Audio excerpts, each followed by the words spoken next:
6:30. Call this meeting to order. I would like to open with a prayer and the pledge of allegiance. Lord God, we ask that the decisions we make here tonight be for the best interests of the town of Lyme. Amen. Amen. I pledge allegiance to the flag of the United States of America and to the republic for which it stands, one nation, under God, indivisible, with liberty and justice for all.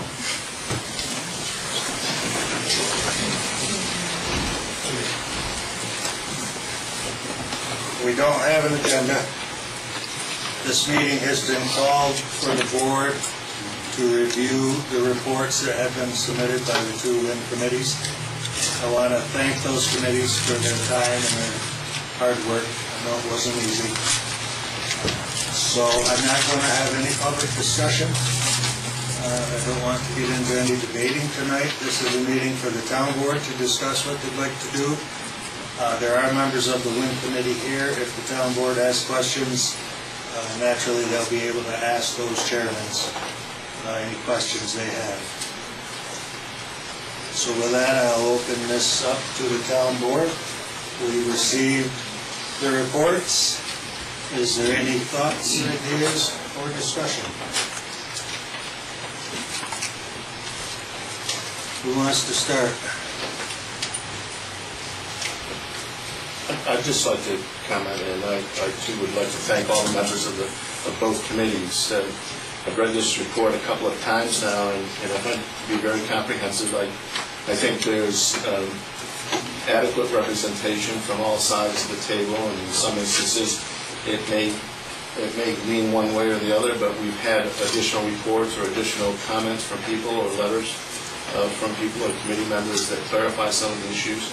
I think it's very comprehensive, and there was a number of pieces of information in there that I was unaware of that has been brought to my attention, which I think is very good. So I know there was a lot of time put into this and a lot of effort, and I too wanted to thank everyone in the committee because I think you did an excellent job in bringing forth the information that we need to work on this whole area for the town. So once again, I want to thank everyone for their time and effort. Any other board members? Tonight we're thinking about how to get the information out to the public. Is that correct? Eventually, I think the discussion should go to that. Right now, let's concentrate on the two reports. If anyone has any questions or concerns about the reports that perhaps they'd like to ask the chairman of the two committees. We're going to go through these page by page and just throw it out there for the council sometime. Well, start in the beginning and just kind of go about it the same way we did our town policy, page by page, but it may not be exactly page by page, we may be jumping ahead. I know my first question really doesn't come up until page 21. And the environmental health and safety report. Somebody has a question before page 21? We'll go there first. Yeah, I got page 9. I think I didn't get that far. Which one are you doing? This one? Economic? No, the environmental health and safety.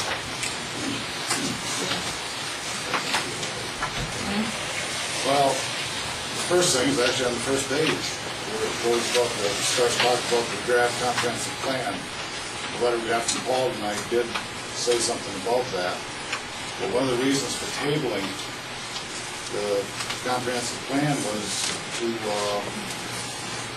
see what the answers were going to be on the survey when we sent them out. And basically set up the draft comprehensive plan in relation to the survey results.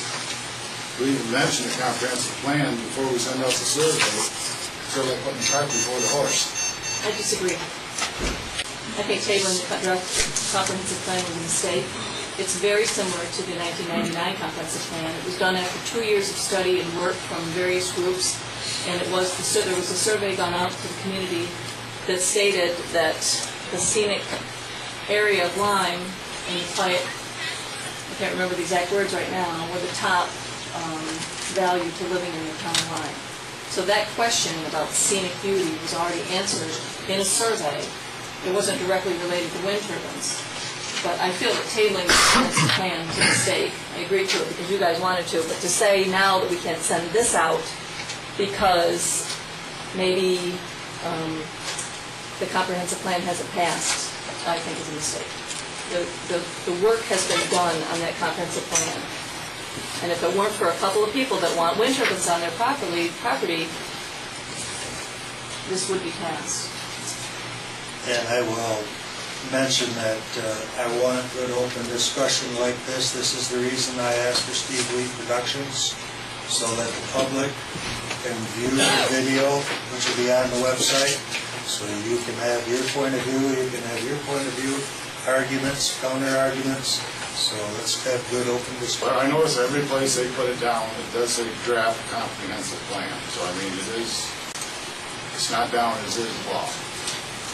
So. It's very difficult to hear you. Oh, that all public back. is not going to be allowed to speak. I'm tonight. not speaking to you. I'm saying it's hard to hear you. Oh, I'm sorry. Okay. I don't want Well, to speak. It's hard to hear you. all right, I'm sorry. Well, we'll have to speak up then. Thank you. Are you with us so far? Have you been able to? Okay. Are we done with that section? No, keep going. That was just the first page, John. Keep going. I'll keep Okay. rebutting you then. Well, on the next page, this is actually, we're still in the section from Paul. And then later on in his report, he lists again, about 1,300-foot towers should be sufficient to alleviate concerns. Well, I live with the 1,300 feet, is maybe here or there. But it talks about this aligns with industry recommendations. That when he quotes that, it comes up again later, about the Vestas wind turbines recommend a setback. They do not recommend a setback. I've talked to somebody from Vestas about that, and I have a letter from them stating that. The fact is, on newer manuals, they've removed that language. They have, by their letter, they have wind turbines 75 meters from their own front door. So it's not a recommendation, but as a safety setback, you know.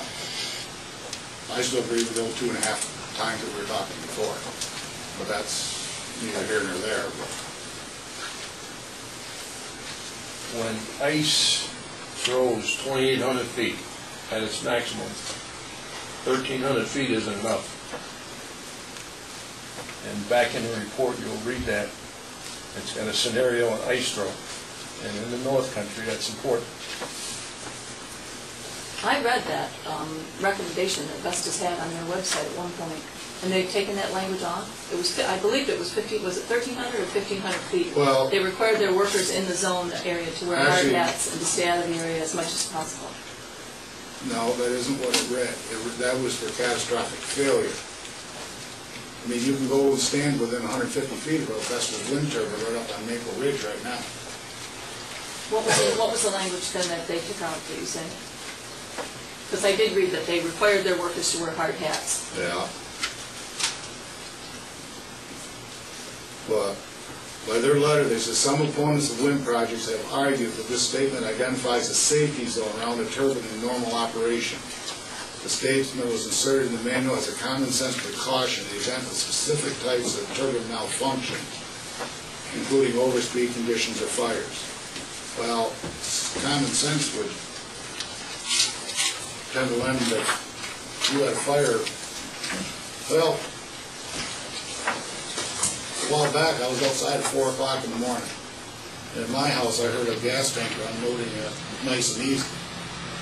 Sometimes I wonder if we're putting more regulations on these than we do other things that go on around us every day. What if that tanker caught fire at nice and easy? We allow them right in the village. I don't think that they placed undue emphasis on catching fire.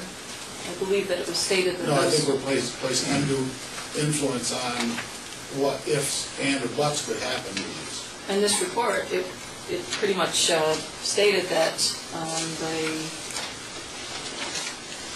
the fire risks, hazardous chemical exposure, construction disruption, stormwater runoff, earthquake, seismic effects, electronic, electromagnetic interference, stray voltage, all pose manageable challenges for the town. Can I interrupt? Can I interrupt, please? Yes. I got a feeling we could go on and on all night about things like that.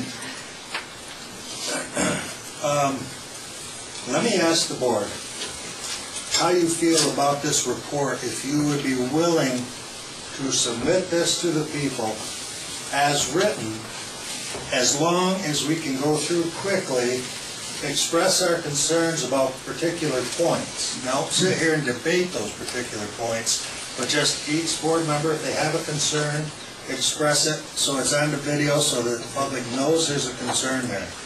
Good idea.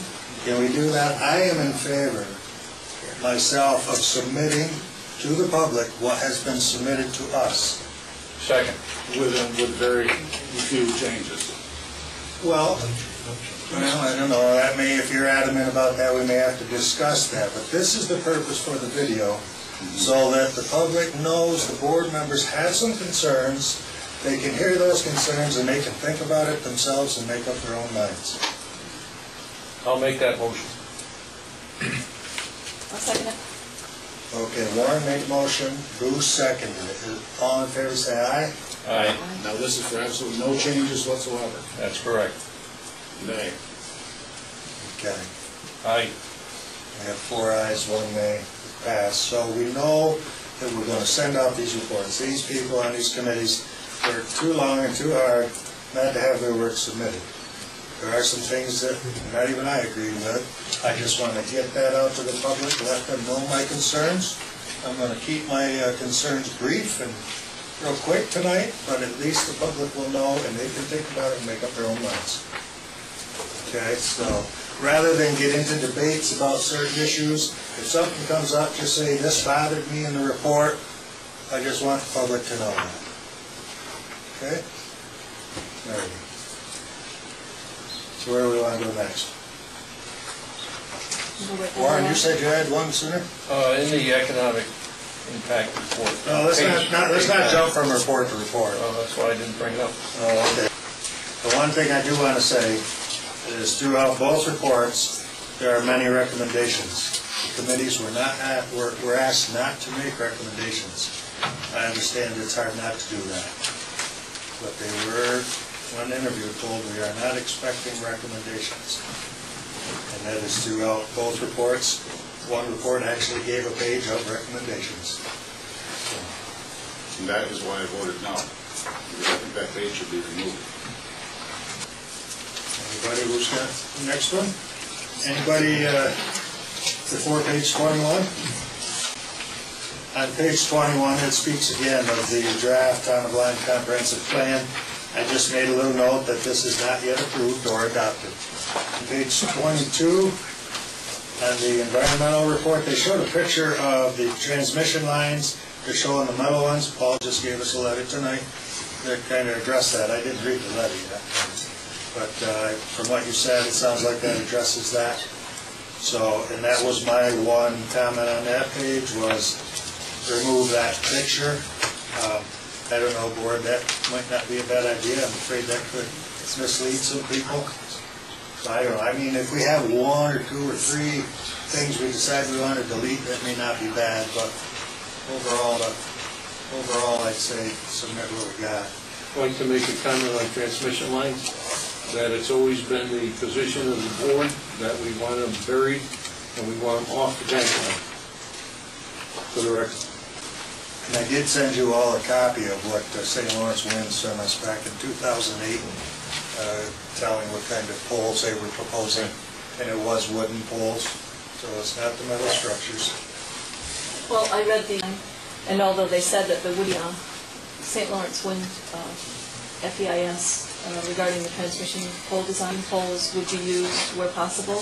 They left their options open to use metal poles, and quite often they related steel poles in that FEIS. So I don't believe that there is a final pole design set in stone. Like Warren said, there's going to be with us. I guess. We'll see what happens.